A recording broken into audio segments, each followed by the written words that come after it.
The Federal Reserve's interest rate is 3.75%. Your mortgage is priced off a number that just hit 5.27. The Fed does not control that second number. It has never controlled that second number. And this week, that number climbed to its highest level since 2007 while the Fed sat still and watched. Curtis has been waiting 18 months. He bought his house at a rate he did not love, and he has been waiting for the Federal Reserve to cut so he can refinance into something better. He follows the meetings, he knows the dates, he has a rough idea of who the voting members are.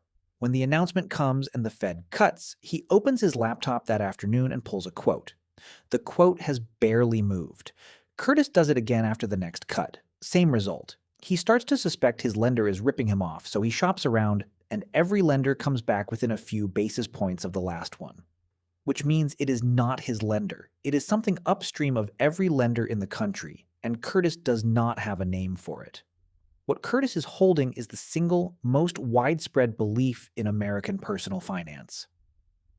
It says that the Federal Reserve sets interest rates, and that when the Fed lowers its rate, the rates in your life follow it down.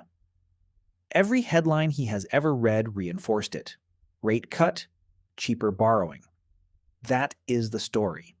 And it is the story on the evening news tonight. The story is wrong in a specific and expensive way. And once you can see exactly where it breaks, you will read every rate headline differently for the rest of your life. Start with what is real. Because the Fed is not powerless, and this is not a video about the Fed being fake. The Federal Reserve sets a target for one interest rate.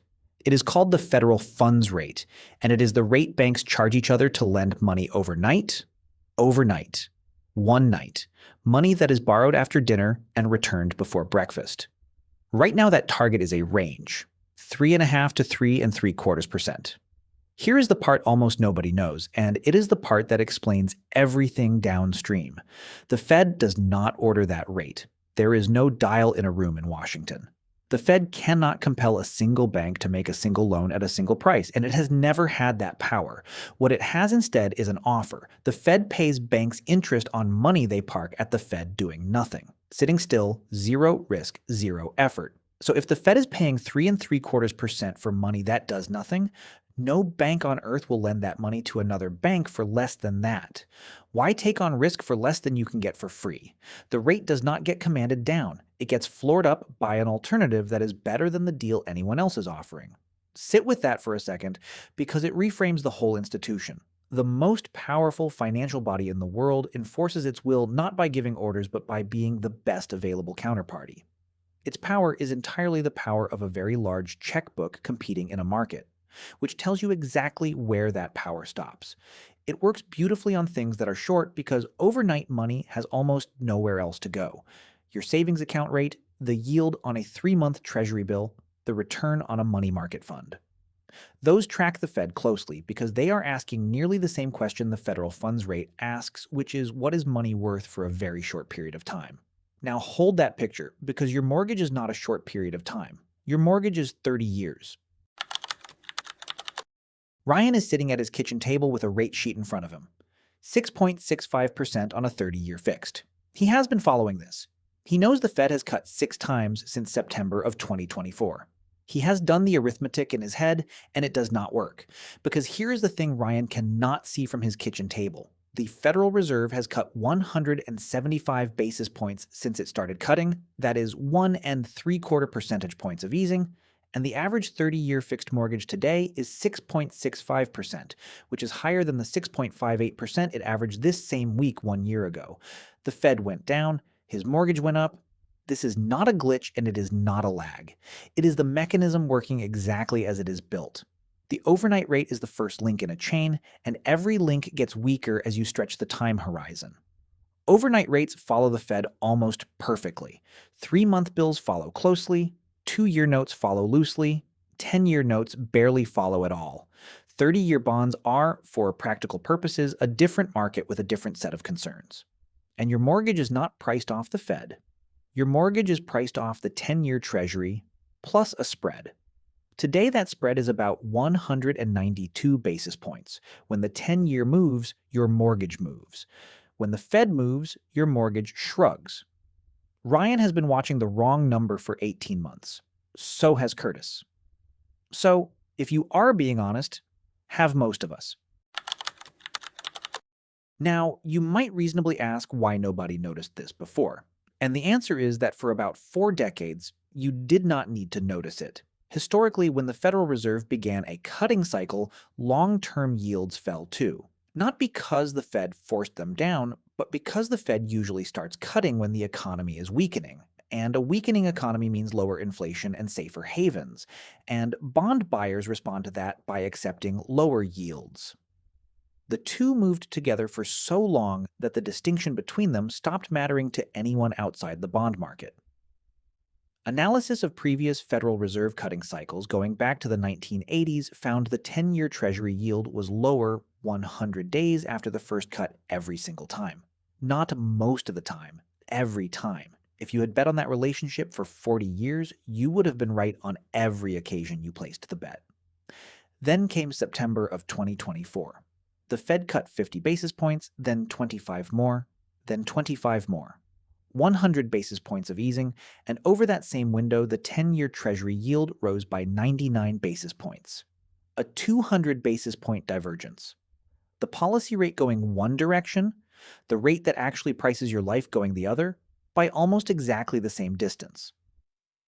A pattern that had held for 4 decades broke, and it has not gone back. That is the moment the chain visibly snapped.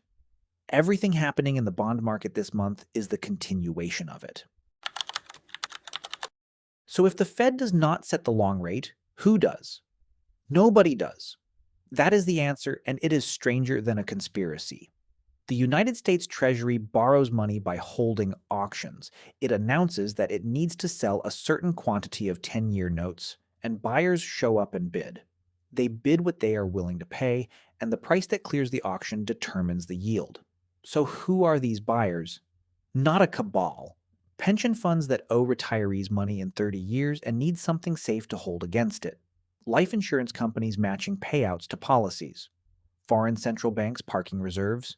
Commercial banks. Hedge funds. And indirectly, you, through every bond fund inside your retirement account. None of them are trying to set national policy. Each one is answering a small private question, which is whether this bond at this price is a better use of my money than the alternatives.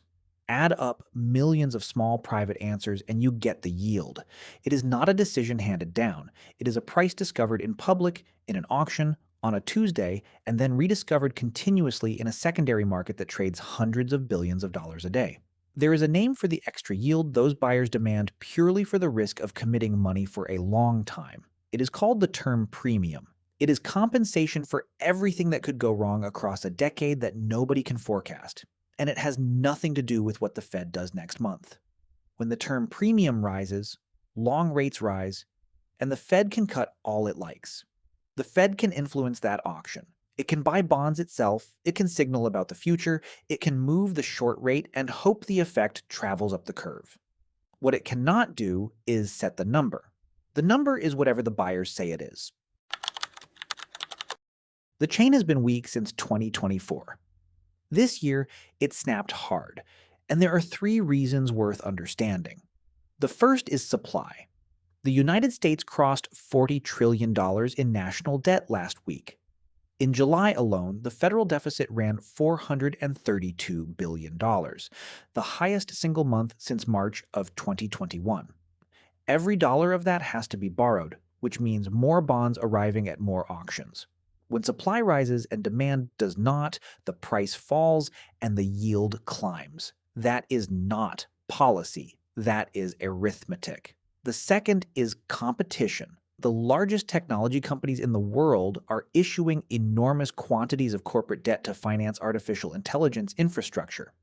Those bonds compete for the same pool of buyers. A pension fund with a fixed amount of money to allocate is now choosing between lending to the United States government and lending to a hyperscaler at a better yield. When treasuries have to compete for attention, they have to pay more. The third is inflation. Inflation has been running above the Federal Reserve's 2% target for years, and energy prices are elevated. If you are being asked to lend money for 30 years and you are not confident what a dollar will buy in year 20, you demand compensation for that uncertainty. That is the term premium climbing, and it climbs whether the Fed likes it or not. Supply, competition, and doubt. None of the three are things the Federal Reserve can fix by lowering its overnight rate. Which brings us to what happened this week, and this is the part worth slowing down for. The 30-year Treasury yield hit 5.33%, the highest level since 2007.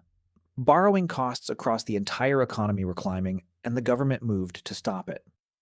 The Treasury Department announced it would at least double the size of its bond buyback operations, stepping in as a buyer to support prices and push yields down.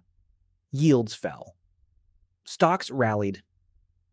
It worked. For about 48 hours. By Thursday, the entire move had been erased.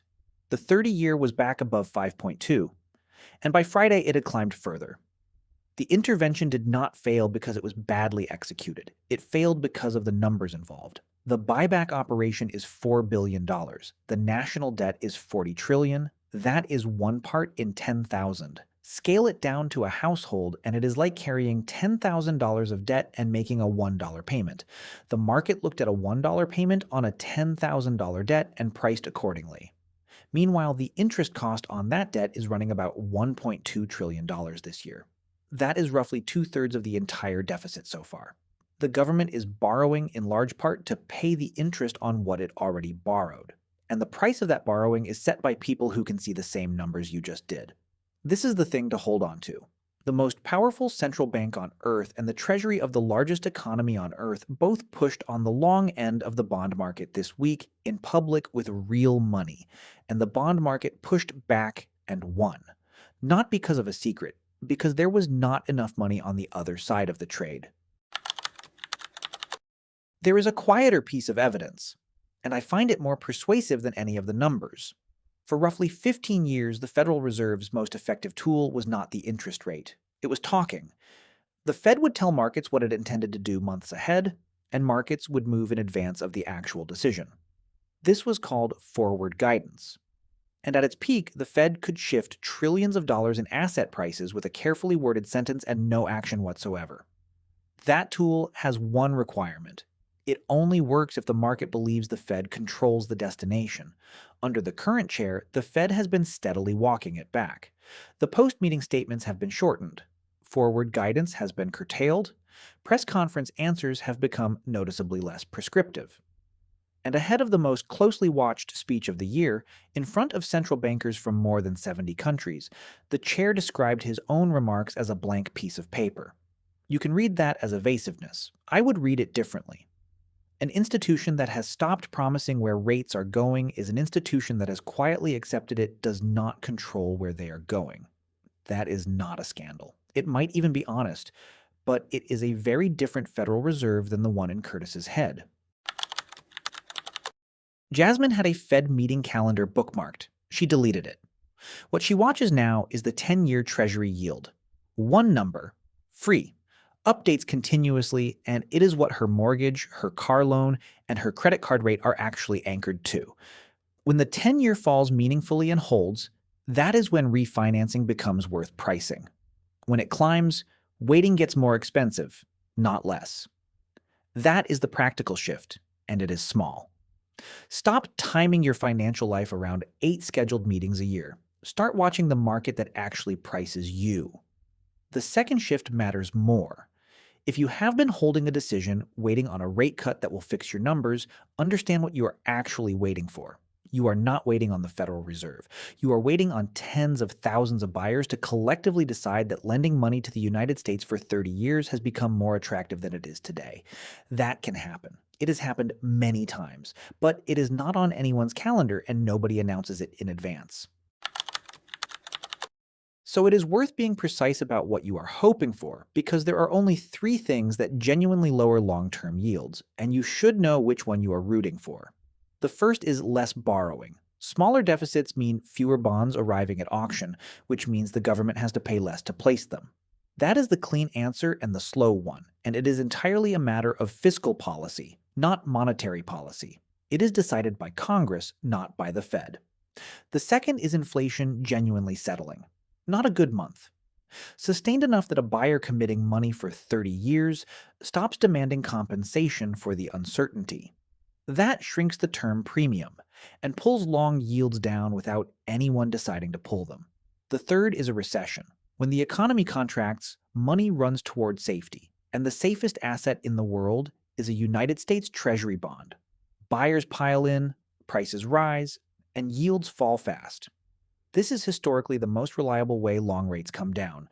It is also the one that arrives with job losses attached, which is worth remembering the next time you catch yourself hoping rates fall soon. The Federal Reserve is not a hidden hand that secretly controls the price of money. That story is more comfortable than the truth, because a hidden hand can at least be blamed, and in principle, it could be replaced. What is actually happening is harder. The price of money in your life is set by an argument between a government that needs to borrow an enormous amount and a market that decides every single day what it will charge to lend.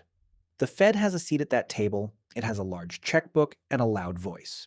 This week, it did not win the argument. Curtis is still waiting for his meeting. It is on the calendar, it will be covered on every network, and whatever they announce, his refinance quote will move by almost nothing. The meeting that decides his mortgage is not on any calendar. It happens every morning, in an auction, among strangers who have never heard of him. If you want to run your own numbers against what the bond market is actually pricing rather than what the headlines are promising, the model I built for this is in the Wealth Logician's Vault, along with every other tool from the channel. Membership link is in the description. And if this changed how you read a rate headline, the bonds video is the one to watch next. It is the other half of this mechanism.